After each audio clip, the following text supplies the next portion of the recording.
네, 한 주간의 삶도 성령 충만하시고 또 행복한 삶이 되시길 축원합니다.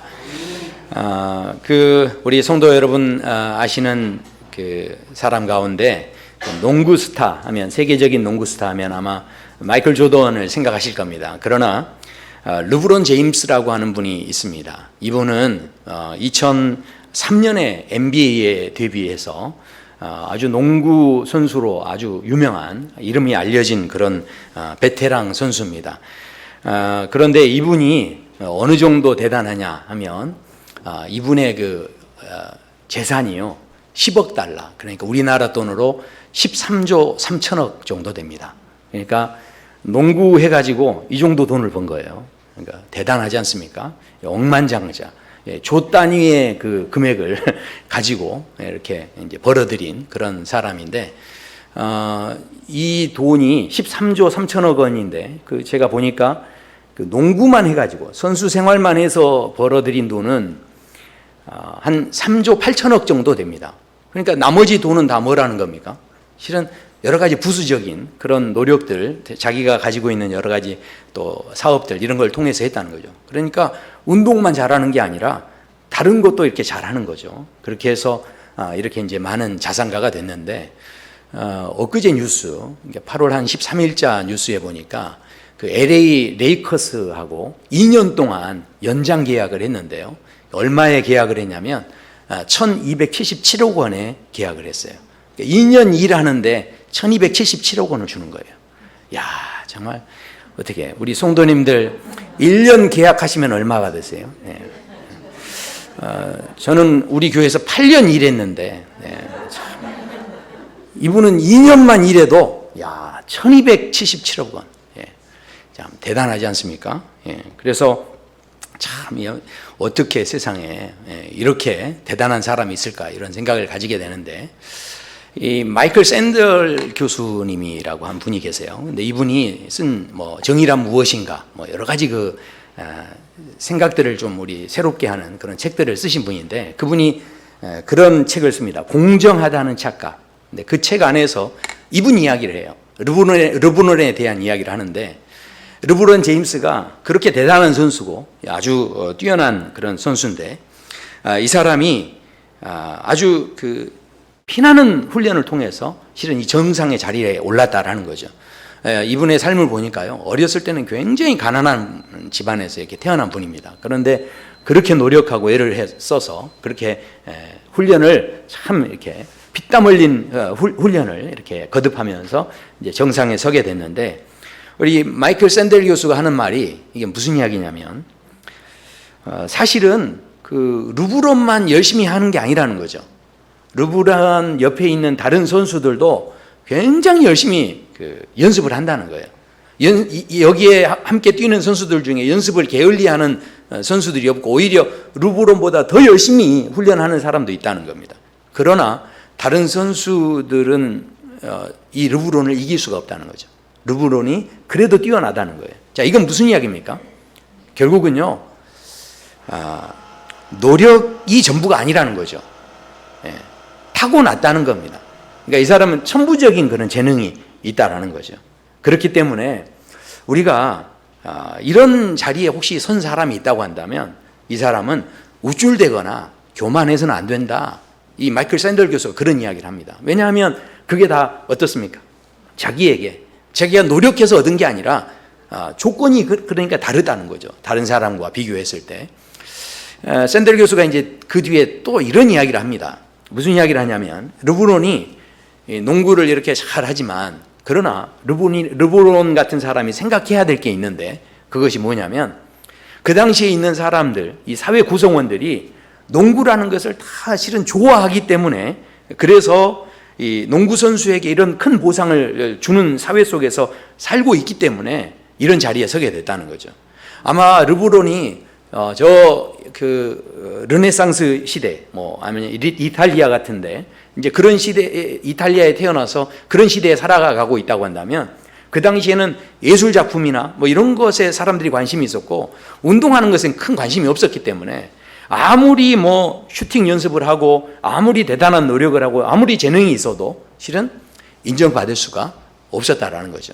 결국 그가 인정받을 수 있었던 것 자체가 그런 사회가 되어줬고 그 사회가 그것을 인정해 줬기 때문에 저런 자리에 서게 된 거지, 혼자 천부적인 재능만 있다고 해서 다 되는 일은 아니다. 이제 이런 이야기를 합니다.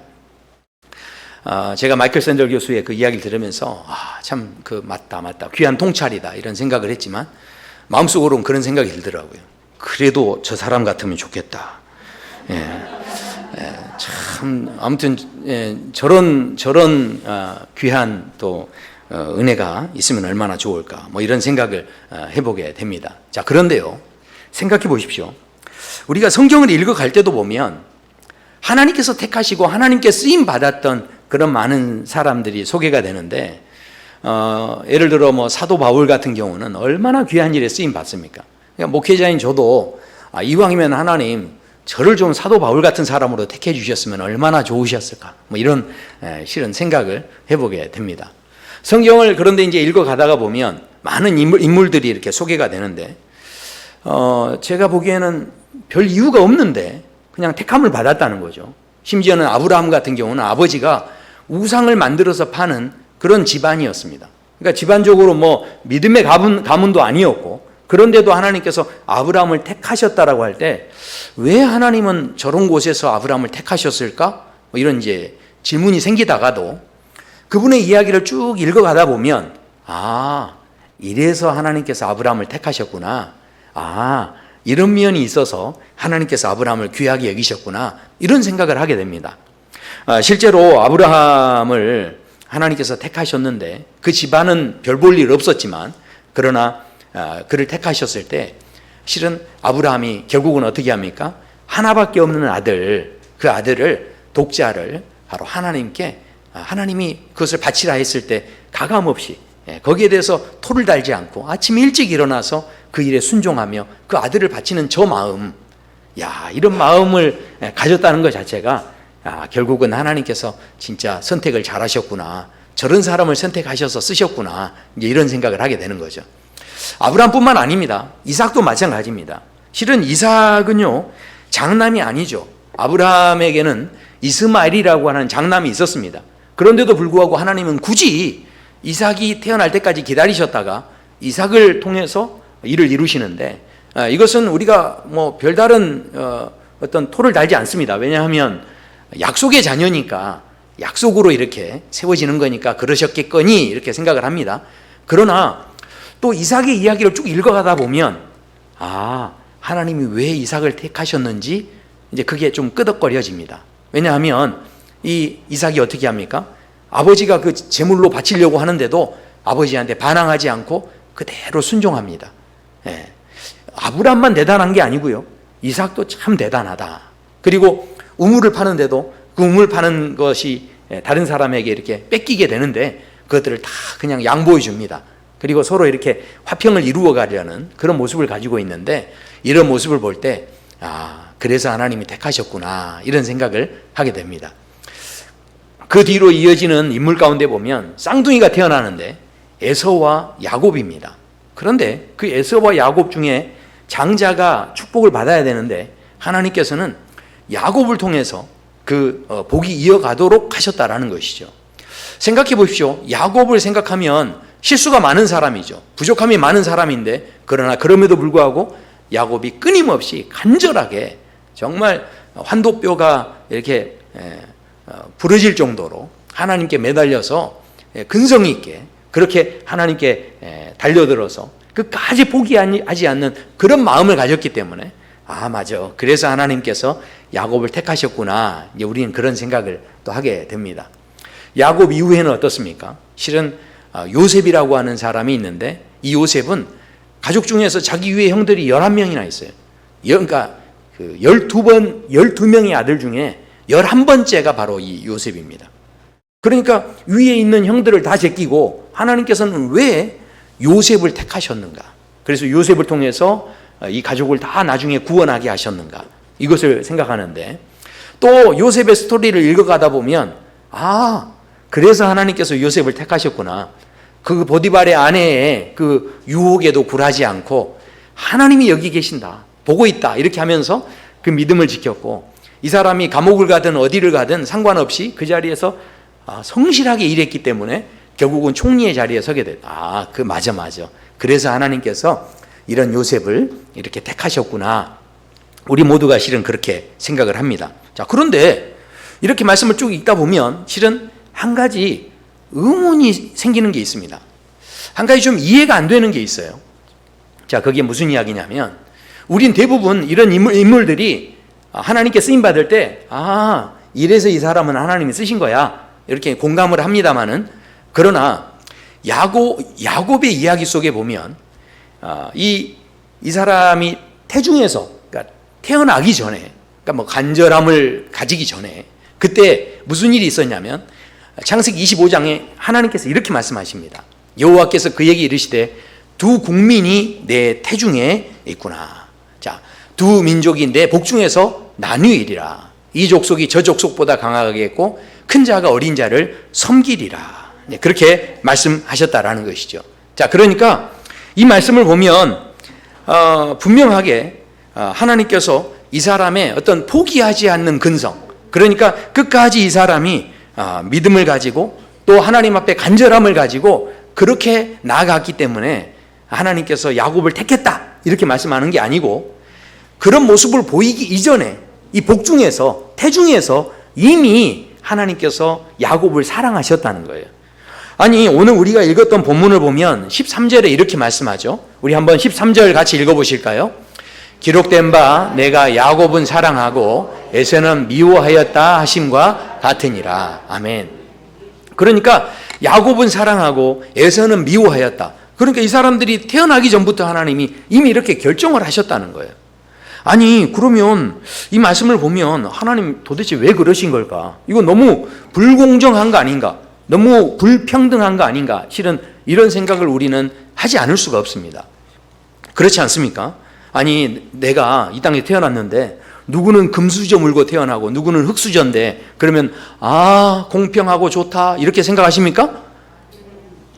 아니면 여기에 대해서 정말 불공평하다는 그런 마음이 있습니까? 실은 우리 모두에게 실은 여기에 대해서 하나님 너무 불평등한 거 아니십니까? 이런 질문이 생기지 않을 수 없다는 것이죠. 그래서 사도 바울도 뭐라고 하냐면 여기에서 이렇게 이야기합니다. 14절에서 이어서 말씀하기를, 그런즉 우리가 무슨 말을 하리요? 하나님께 불의가 있느냐? 그러니까 사람들이 하나님이 너무 불의하시다, 너무 불공평하다 이렇게 생각할 수 있다는 거죠. 그러나 사도 바울이 단호하게 이야기합니다. 그럴 수 없다는 거죠. 하나님 절대 그런 분이 아니시다 이렇게 말씀을 합니다. 자, 그러면서 이어서 하시는 말씀을 보면 15절에 이런 말씀을 하세요. 모세에게 이르시되 내가 긍휼히 여길 자를 긍휼히 여기고 불쌍히 여길 자를 불쌍히 여기리라 하셨으니, 그러니까 하나님께서 그렇게 뭔가를 선택하시고 사람에게 좀 불쌍히 여기고 긍휼히 여기는 것도 보면 다 하나님 나름대로 뭔가 이유가 있다는 거예요. 그러니까 우리 나름으로는 지금 알지 못하지만 그런 이유가 있다는 거죠. 심지어는요, 이 다음에 18절에 이런 말씀이 나옵니다. 그런즉 하나님께서 하고자 하시는 자를 긍휼히 여기시고 하고자 하시는 자를 완악하게 하시느니라 그렇게 말씀합니다. 아니, 그러니까 이 말씀을 들으면 야, 그래도 하나님 좀 너무하신 거 아니에요? 왜 나는 긍휼히 안 여겨주시고 저 사람은 좀 긍휼히 여겨주시고 하는 걸 보면, 저 사람이 금수저 물고 태어났어도 하는 걸 보면 영 아닌 것 같은데 그래도 나를 좀 예뻐 보셨으면 얼마나 좋아요. 근데 그러지 못한 모습들을 보면서 우리는 혼돈 속에 도대체 이 말씀이 도대체 뭔가 이런 이제 궁금함을 실은 가지게 된다라는 거죠. 그런데 우리가요, 이 땅에 사는 동안 여러 가지 불합리를 느끼고 불공정을 느끼고 불평을 느끼는 그 모든 것의 실은 출발점은 어디 있냐면 실은요, 내 기준으로 그것을 적용하기 때문에 그렇다는 거예요. 그러니까 하나님 기준에서 이걸 보는 게 아니고 내 기준으로 보면요, 모든 게 실은 불평등해 보일 수밖에 없다라는 거죠. 자, 예를 들어서요, 우리가 대부분 그 형제들이 이렇게 많은 집에 보면 저도 어릴 때 이게 3남매가 집에서 함께 이렇게 자랐는데, 옛날에 보면 이제 다들 이렇게 가족들이 많이 있지 않습니까? 그러면 집에서 이제 손님들을 이렇게 집에 방문하시는 때가 있어요. 어른들이 방문하셔서 집에 이제 오시는데, 그분들이 이제 집에 식사 마치고 교제를 끝난 다음에 그 다음에 집에 돌아가실 때가 있는데, 그때 하나님께서 지금 긍휼히 여길 자를 긍휼히 여긴다고 있잖아요. 그때 하나님께서 이분에게 거룩하고 착한 마음을 주셔서 용돈 줄 마음을 주는 거예요. 그러면 이제 이분이 어떻게 합니까? 자녀들에게 이제 그 집에 있는 애들을 불러가지고 이제 용돈을 주는데 대부분 큰 아이한테 한 2만 원을 딱 줬어요. 자, 그러면 여러분 두 번째 아이한테는 얼마가 가야 됩니까? 어떻게 하세요? 10,000원이 가는 거죠, 이제. 2만 원, 첫째를 2만 원 줬으면 이제 둘째를 2만 원 정도 이제 주는 거죠. 그러면 둘째 입장에서는요, 이게 이제 상당히 조금 이제 언짢아질 수 있어요. 왜냐면, 아니, 형은, 큰애는 2만 원 줬는데 자기는 10,000원 줬다 이거죠. 자, 그런데, 마음속에 이제 그렇게 생각하고 있는데 갑자기 이제 이분이 막내에게 이제 돈을 주는데, 자, 막내에게는 얼마를 줘야 될까요? 네? 아니, 이제 첫째는 2만 원 줬고 둘째는 10,000원 줬는데 막내에게 또 적게 주자니 좀 그렇고 막내는 또 귀엽잖아요. 그래서 이제 대부분 보면 주시는 패턴을 보면 대부분 굳이 5,000원 줍니까? 그냥 10,000원 주잖아요. 10,000원. 자, 그러면 이때 이제 문제가 생기는 거예요. 둘째 입장에서는요, 분명히 자기는 이 큰 형이, 그러니까 큰 애가 2만 원 받고 자기는 10,000원 받았을 때 이게 50% 감액된 거잖아요. 그러면 이게 지금 상당히 마음에 불편하지만 그래도 이게 사회 통념이라는 게 있잖아요. 그래서 맞아, 그 큰 애보다는 동생은 조금 덜 받는 이런 이제 분위기가 있기 때문에 거기에 대해서는 그냥 넘어갔어요. 그런데 자기 동생한테 10,000원을 줘버리면 이건 뭡니까? 아니, 이게 지금 원래 이치적으로 이게 따지면 50% 감액된 금액이 가야 되는데, 근데 그렇게 안 되고 10,000원이 가면 그때부터 이게 뭘 느낍니까? 불합리한 거예요. 이게 불공평하다라는 거죠. 아니, 그럴 거면 차라리 주지를 말든지 아니면 다 똑같이 2만 원을 주시든지 그래야 되는데, 아니, 가만히 있는 애를 불러다가 잔잔한 호수에 돌멩이를 던져도 유분수지, 아니, 가만 놔뒀으면 아무 일이 없는데 왜 속을 뒤집어 놓냐고요. 그렇지 않습니까? 원래는 아무것도 안 줬으면 아무 일도 안 일어나는 거예요. 근데 굳이 불러내가지고 속을 뒤집어 놓는 그런 일들이 실은 생길 수 있다라는 거죠. 자, 그런데 이번에는요, 이제 용돈 주시는 분이 다 그러는 거예요. 집에 방문하셨다가 가시면서 이분은요, 용돈을 주는데, 주머니에서 돈을 다 손을 집어넣어가지고 돈을 막 집히는 대로 주는 거예요. 이건 지금 이분도 얼마인지를 모르고 그냥 잡히는 대로 주는 거예요. 그러니까 그렇게 줬을 때는 어떻습니까? 자, 아까 그 불공정합니다, 불합리합니다 느꼈던 그 아이의 입장에서는 어떨까요?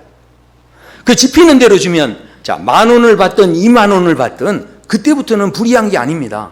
그때부터는 불공평한 게 아니에요. 오히려 둘째 마음에는 소망이 생기는 거예요. 저분이 다음에 우리 집에 방문하실 때는 더 많이 잡히게 하여 주시옵소서, 막 기도 제목이 생기는 거죠. 그렇지 않습니까? 그러니까 이런 그 상황 속에서 우리가 본다고 할 때 결국 우리 안에 있던 모든 이 불평등이라고 하는 그 내용이 왜 생기는 겁니까? 그러니까 용돈 주시는 그분이 첫째, 둘째, 셋째라는 기준으로 주는 게 아니고 주시는 분도 기준이 없는 거예요. 그냥 잡히는 대로 주는 거죠. 그러니까 우리가 실은 이 불평등을 느끼는 이유가 뭡니까? 실은 우리가 갖고 있는 기준이라는 것 때문에 이게 불평등이 느껴지는 거죠. 아마 기준이 없다고 한다면 그게 느껴지지 않을 텐데 우리 나름대로 내가 내세우고 내가 주장하는 나의 틀이 있고 나의 기준이 있다라는 것이죠. 이 이야기가요, 마태복음 20장에 나옵니다. 마태복음 20장에 보면 어떤 포도원의 주인이 품꾼들을 불러다가 일을 시키는데, 그런데 이분이 뭐라고 하냐면 오늘 하루 내가 일하면 한 데나리온씩 내가 이 품꾼의 삭을 주겠다, 그렇게 이제 이 약속을 합니다. 근데 그 약속을 한 다음에 봤더니 그 아침에 가서 데려온 사람들이 있는데 점심에 나가봤더니 점심에도 놀고 있는 사람이 있는 거예요. 그래서 그 사람들도 함께 와서 일하자, 그렇게 해서 일을 합니다. 그런데 나중에 나가봤더니 오후 5시 해질녘이 됐는데도 놀고 있는 사람이 있어서 그 사람들에게도 와서 같이 일하자, 그렇게 이제 했습니다. 자, 일이 끝난 다음에 이제 결산을 하고 돈을 주는데, 그런데 제일 늦게 왔던 사람부터 돈을 주기 시작하는데요, 그 사람들에게 아니 그 하루 품삯인 한 데나리온을 주는 거예요. 그러니까 먼저 온 사람들이 무슨 생각을 했겠습니까? 야, 제일 늦게 온 사람한테 저렇게 줬으니 나에게는 더 주겠다. 이제 기대하는 마음을 가진 거죠. 그런데 정작 무슨 일이 생깁니까? 그렇게 주인이 계속 품삯을 주는데 처음 온 사람도 동일하게 똑같이 한 데나리온밖에 안 주는 거예요. 그러니까 이 사람들이 불만을 가지는 거죠. 아니, 우린 더 일찍 와서 이렇게 수고를 했는데 왜 이거밖에 안 줍니까? 그럴 때 하나님께서 말씀하시는 거죠. 아니, 이게 무슨 이야기냐? 너희가 지금 나를 불의하다고 하는데, 아니, 이게 무슨 이야기냐? 내가 원래 처음에 약속했던 건 한 데나리온이었지 않느냐? 그런데 내가 불의할 수 있느냐? 내가 불공평하니? 이렇게 이제 이야기했다는 거죠. 내가 원래 약속한 대로 준 것이다. 그러니 내 것이나 가지고 가라. 이렇게 이제 말씀했다라는 것이죠. 실은 우리가 늘 내 입장에서 내가 가지고 있는 고정될 틀을 가지고 뭐든지 이렇게 생각을 하다 보니까 내가 내 틀 안에서 내가 만족하지 않으면 늘 언제나 우리는 불평과 불공정에 대해서 이 컴플레인을 할 수밖에 없는 자리에 서게 된다라는 것이죠. 생각해 보십시오. 사랑받으면 좋은 것이고 미움받으면 나쁜 것입니까? 정말 사랑받으면 다 좋고 미움받으면 다 나쁜가요? 이걸 잘 생각해 보셔야 돼요. 근데 우리는 항상 뭐가 좋습니까? 사랑받으면 다 좋다고 생각하죠. 미움받으면 다 나쁜 거라고 생각합니다. 어떤 분은 그렇게 이야기하시더라고요. 미움받는 것도 사랑의 또 다른 표현이라는 거예요. 진짜로 미워하면요, 무관심하답니다. 그러니까 한번 생각해 보십시오. 우리는 실은 사랑이라는 단어, 미움이라는 단어에 이미 우리가 가지고 있는 프레임이 있고 틀이 있고 내가 가지고 있는 이건 무조건 좋은 거야, 이런 생각을 가지고 있기 때문에 그렇다라는 거죠. 우물 안에 개구리한테 아무리 바다를 설명해 줘도요, 개구리는 이해하지 못합니다. 한철 그 여름에 매미에게 야, 너 하얀 눈이 내리는 날이 있어. 너 그때 가서 우리 만나자. 만날 수 있나요? 못 만납니다. 매미는 하얀 눈이 뭔지를 몰라요. 어쩌면 우리가 가지고 있는 틀 속에 실은 우리의 생각과 그 관념 속에 우리가 갇혀가지고 그 다른 이상의 것은 바라보지 못하고 늘 사랑이라는 단어의 실은 사랑이라고 하지만 사랑이라는 말도요, 생각하는 사람마다 정의가 다 다릅니다. 뭐가 옳다라고 이야기하기 어려워요. 그러니까 사랑이 무조건 좋은 것이고 미움이 무조건 나쁜 것이다, 그럴 수 있나요? 그런 문제가 아니다라는 거죠. 영국 사람들이 아주 사랑하는 이 영국 사람들이 이거 굉장히 좋아한답니다. 스프레드인데 마치 이렇게 잼처럼 식빵 같은데 이제 토스트 하는데 이제 발라서 먹는 이제 그런 겁니다. 근데 이게 마마이트라고 하는 그런 제품인데요. 이 제품은요, 맛도 굉장히 그런 표현 쓰잖아요. 구리다고 하잖아요. 그리고 이게 냄새도 너무 좀 안 좋대요. 그래서 이거는 웬만한 사람은 먹기가 힘든 이제 그런 잼 종류 이렇게 토스트에 발라 먹는 건데, 근데요, 놀랍게도 이 안에요, 비타민이 엄청 함유되어 있다는 거예요. 그러니까 이게 너무 좋은 제품이지만 냄새가 너무 독해서 먹지를 못하는데, 그런데 이 회사가요, 이 제품을 가지고 광고를 할 때도 영국 사람들이 이걸 너무 좋아하는 그런 음식인데, 한 여자분이, 아기 엄마가 아이가 이제 밤에 막 이렇게 우유 먹고 싶다고 이제 그렇게 보챕니다. 그러니까 눈을 비비면서 이제 일어나는 엄마가 아이에게 이제 젖을 물려서 이제 우유를 주는 거죠. 그렇게 이제 주는데, 그런데 엄마는 어떻게 하냐면 이제 모유를 주고 있으니까, 그러니까 토스트에다가 이 마마이트를 이렇게 발라가지고 그거를 탁 먹으면서 너무 막 행복해 하는 거예요. 그러니까 그 모습을 보고 있던 애가 젖을 먹다가 그 모습을 보고 엄마한테 그 젖을 다 토해버립니다. 왜 하면서 토해버리는 거예요. 그러니까 이게 무슨 이야기입니까? 이 아이는 그 마마이트가 너무 싫은 거예요. 근데 엄마는 이게 너무 좋은 거죠. 근데 이렇게 이 광고가 나간 다음에 이 아이가 이제 토하는 장면이 나간 다음에 거기에 이제 글귀가 뭐라고 써 있냐면 좋아하거나 싫어하거나 이렇게 돼 있어요. 근데요, 이 회사가 이것을 이렇게 100년 된 회사이기 때문에 아마 냄새도 없애고 할 수 있는 기술들이 있을 거예요. 그러나 그 기술을 쓰지 않는 회사랍니다. 근데 왜 그러면 영국 사람들은 좋아하느냐? 놀랍게도요, 어릴 때부터 먹어본 사람들이 좋아한답니다. 그러니까 어릴 때부터 먹어야만 이게 좋아지지, 중간에 이거 이렇게 먹어서 먹기는 상당히 어려운 이제 그런 음식이라는 거죠. 자, 그런데 중요한 것은 뭡니까? 비타민을 그렇게 섭취하고 싶은 사람 입장에서는 회사가 좀 그 냄새를 없애주고 뭐 그렇게 해서 모든 사람이 먹게 해야지, 아니 왜 어릴 때부터 먹은 사람만 먹게 하냐는 거죠. 이게 불공평하게 느껴질 수 있잖아요. 그런데 오히려 이 회사는 어떤 입장이냐면, 그 많은 비타민이 함유되어 있는 걸 일부러 포장해서 냄새를 없애고 이렇게 하는 게 아니라, 여기에 그렇게 많은 비타민이 있다라고 하는 진정성을 보이기 위해서는 오히려 이 냄새가 자기들은 자랑스럽다는 거예요. 그러니까 한번 생각해 보십시오. 우리 많은 사람들이 실은 그냥 살아가고 있지만, 우리가 가지고 있는 그 고정된 틀을 가지고 실은 여기에 대해서 늘 불평등을 느끼고 불공정을 느끼는 그런 자리에 있을 수 있다는 거죠. 우리가 신앙생활을 하는 것도요, 의외로 그런 면이 많습니다. 우리는 알게 모르게 자격과 조건을 갖추기 위해서 그렇게 애를 쓰고 노력하는 그런 신앙의 틀의 구조 속에 있습니다.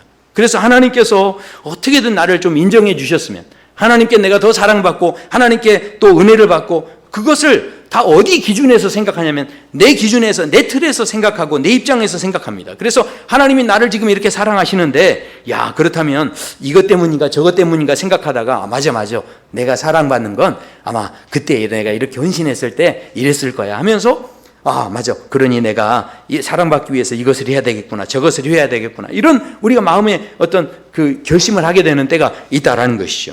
그런데 그런 마음을 가지면요, 실은 이게 뭐가 부작용이 생기냐면, 맞아 나는 그래서 사랑받기 위해서 이만큼을 더 했는데 저 사람을 보니까 이만큼 한 게 아닌 거예요. 그런데 하나님이 저 사람에게 더 주는 걸 보면, 그러면 그때부터 뭐가 생깁니까? 불평등합니다. 이게 지금 불공정합니다. 이렇게 생겨진다라는 거죠. 그렇지만 오늘 우리에게 주시는 말씀에서는 하나님께서 아주 중요한 말씀을 하십니다. 자, 이렇게 말씀하시죠. 16절에 이렇게 말씀합니다. 그런즉 원하는 자로 말미암음도 아니요 다른 박질하는 자로 말미암음도 아니요 오직 긍휼히 여기시는 하나님으로 말미암음이니라. 아멘. 그러니까 하나님께서 인간을 사랑하시고 미워하시고, 이 모든 상황들은요, 인간이 애를 쓰고 막 다름질을 치고 내가 막 이렇게 간절히 막 바라고 뭐 이렇게 한다고 해서 하나님이 더 사랑하고 더 덜 미워하고 이렇게 하는 것이 아니고, 이 모든 것은 전적으로 아무 이유가 없다는 거예요. 누가 하셨기 때문에? 하나님이 하셨기 때문에, 하나님으로 말미암아 그렇게 됐다는 거죠. 그렇기 때문에 우리가 이것을 가지고 불공정하다, 불평등하다 이렇게 말할 수 없다라는 겁니다. 자, 제가 이렇게 말씀드리니까 벌써 지금 역시 아멘을 안 하시잖아요. 왜냐하면 내가 그동안 목사님 말대로라고 한다면, 그러면 내가 그동안 그렇게 오랫동안 교회에서 예배드리고 또 11조 생활하고 내가 하나님 앞에 은혜를 받기 위해서 그렇게 내가 헌신하고 봉사하고 수고하고 했던 이 모든 것들은 그러면 어떻게 되는 겁니까? 너무 무기력해지잖아요. 아니, 그동안 내가 애를 쓰고 하나님 앞에 그 많은 예물을 드리고 다 했는데 그건 그럼 도대체 어떻게 되는 거냐. 우리가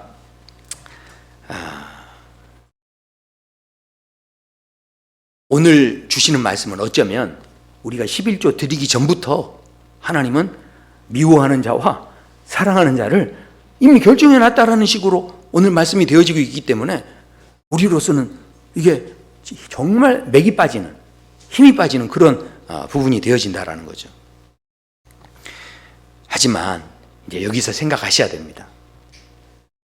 왜 우리가 무기력해질까요? 왜 우리가 자꾸 이런 조건을 채우기 위해서 애를 쓰고 수고하고 그렇게 예배드리고 예물 드리고, 우리가 왜 그런 더 인정받기 위해, 더 사랑받기 위해서 왜 우리가 이렇게 지금 하는 것일까요? 결국은 그 모든 것이 자기 틀에서, 자기 감옥에, 자기 기준에 있기 때문에 그렇게 하고 있는 거예요. 자, 한번 생각해 보십시오. 그 감옥의 틀에서 나와버리면요, 그 자기 틀에서 나와버리면 얼마나 사랑받느냐, 얼마나 미움받느냐, 우리가 이런 이야기를 하지만 사랑받고 미움받고는요 중요하지 않습니다. 2만 원 받는지 10,000원 받는지는 중요하지 않습니다. 중요한 건 뭐냐면 그 2만 원 용돈 주시는 그분이요, 내 아버지가 돼버리면 되는 거예요. 호적을 옮겨가지고 그분이 내 아버지가 돼버리면 되는 거예요. 그러면 이게 지금 2만 원인지 10,000원인지는 중요하지 않다는 겁니다. 아니, 현실에서는 호적을 옮길 수 없습니다. 그런데 놀랍게도 하나님께서는 우리에게 그런 길을 열어주셨죠. 영접하는 자, 곧 그 이름을 믿는 자들에게는 하나님의 자녀가 되는 권세를 주셨다는 거예요. 그러니까 그 말씀은 결국 무슨 이야기냐면, 이 땅에서 너희가 누가 얼마나 더 사랑을 받았느냐, 누가 택함을 받았느냐, 택함 받지 못했느냐, 누가 미움을 받았느냐, 여기에는 실은 중요한 게 있지 않다는 거예요. 그것은 큰 의미가 없다는 겁니다. 오늘 우리가 붙잡아야 할 이 말씀의 중심은 무엇이냐면, 우리가 지금 그렇게 애를 쓰고 기준을 채우고 내가 예배의 횟수를 채우고 뭐 이렇게 해가지고 내가 더 하나님 앞에 사랑받으려고 무던히 애를 쓰고 노력하지만, 그러나 하나님께서 택하신 사람들을 보면 그 노력을 보기 전부터 그들을 택하신 거예요. 그러니까 이게 무슨 이야기입니까? 결국은요, 그 모든 것이 우리가 진짜 하나님 앞에서 사랑받는 자녀로 사는 것만큼 중요한 건 아니라는 거예요. 자, 이게 무슨 이야기냐면, 아무리 이 땅에서 조건을 따져보셔도요, 그 조건 속에는요, 결국은 허무한 것 뿐입니다. 우리나라 여자분들이 선호하는 남성상이 있대요. 우리나라 여자분들이 선호하는 남편감. 그러니까 그런 분이, 어떤 분이 그래서 그걸 썼어요. 우리나라 여자분들이 바라보는 남편, 어떤 남편인지 한번 들어보세요. 아침 6시에 기상해서 밤 10시면 꼭 잠자리에 든다. 담배를 피우지 않고 술도 일절 마시지 않는다. 유흥주점은 물론 노래방도 가지 않는다. 모르든 알든 다른 여자 옆에는 일체 앉지 않는다. 사생활에 어떤 비밀도 없으며 트위터나 밴드, 수상한 카페 활동은 전혀 하지 않는다. 항상 침착하게 앉아있고 어떤 사람과도 협조적이다. 그리고 조용히 자신의 미래에 대해서 생각을 하고 늘 연구를 한다. 그리고 다른 사람들의 말을 잘 듣고 또 실천하기 위해서 노력한다. 그리고 주일 예배는 단 한 번도 빠지지 않는다. 그리고 항상 옷을 청결하게 입는다. 이런 남자들 내 직장에 수백 명, 수천 명이나 있다. 자, 이거 누가 쓰신 글이냐면 의정부 교도소 교정본부 김막동 씨가 쓰신 거예요.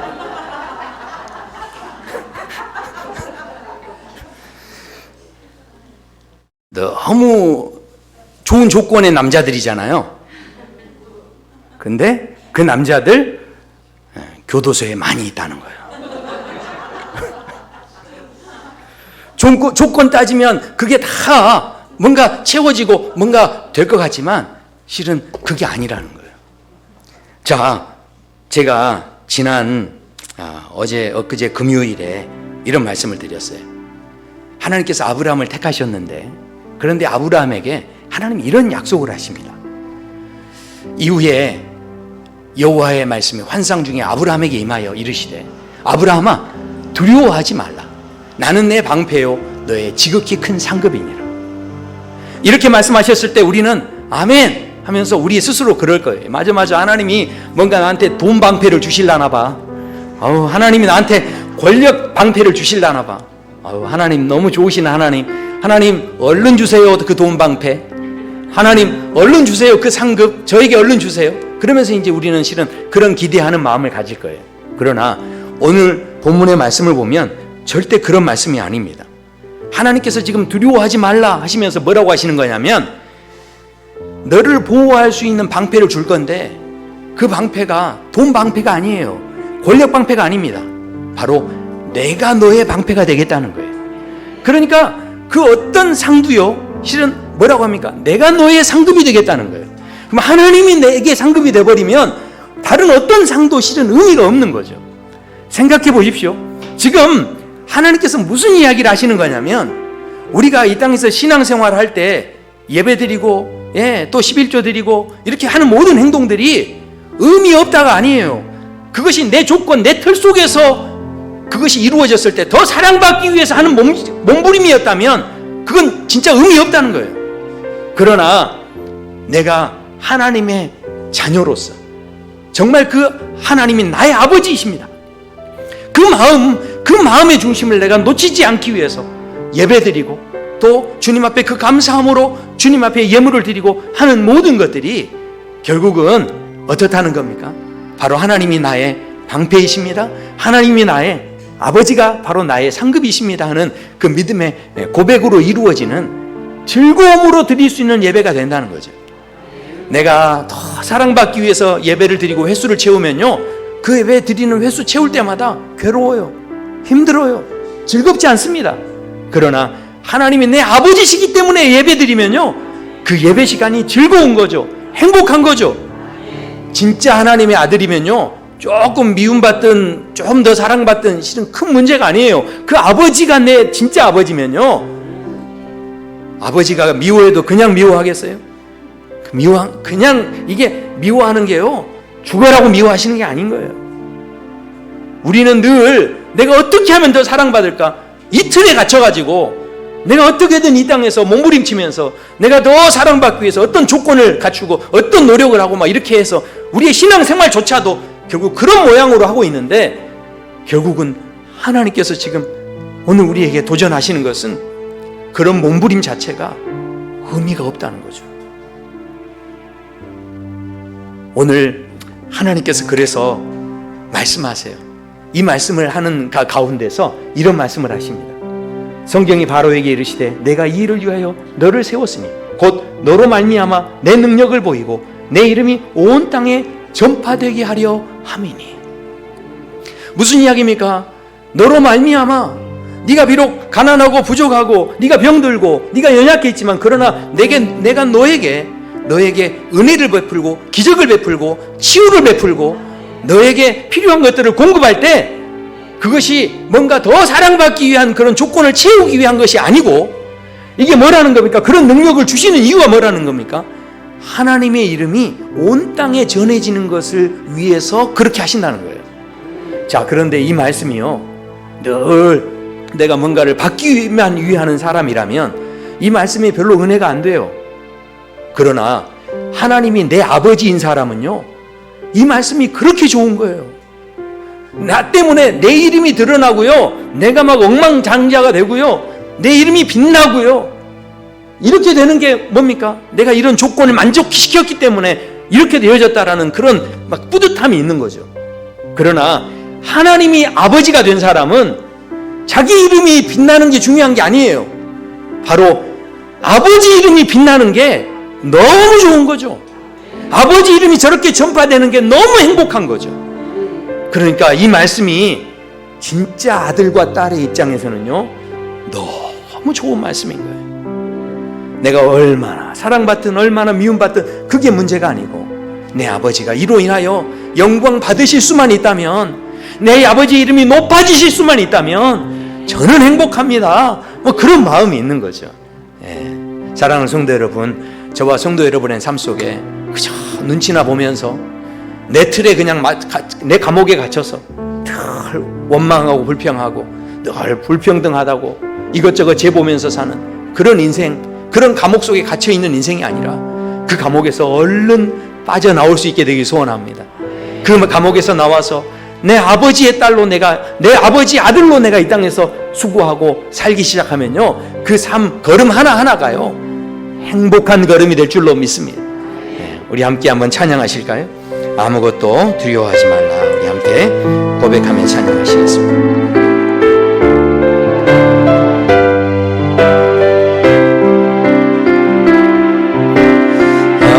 아무것도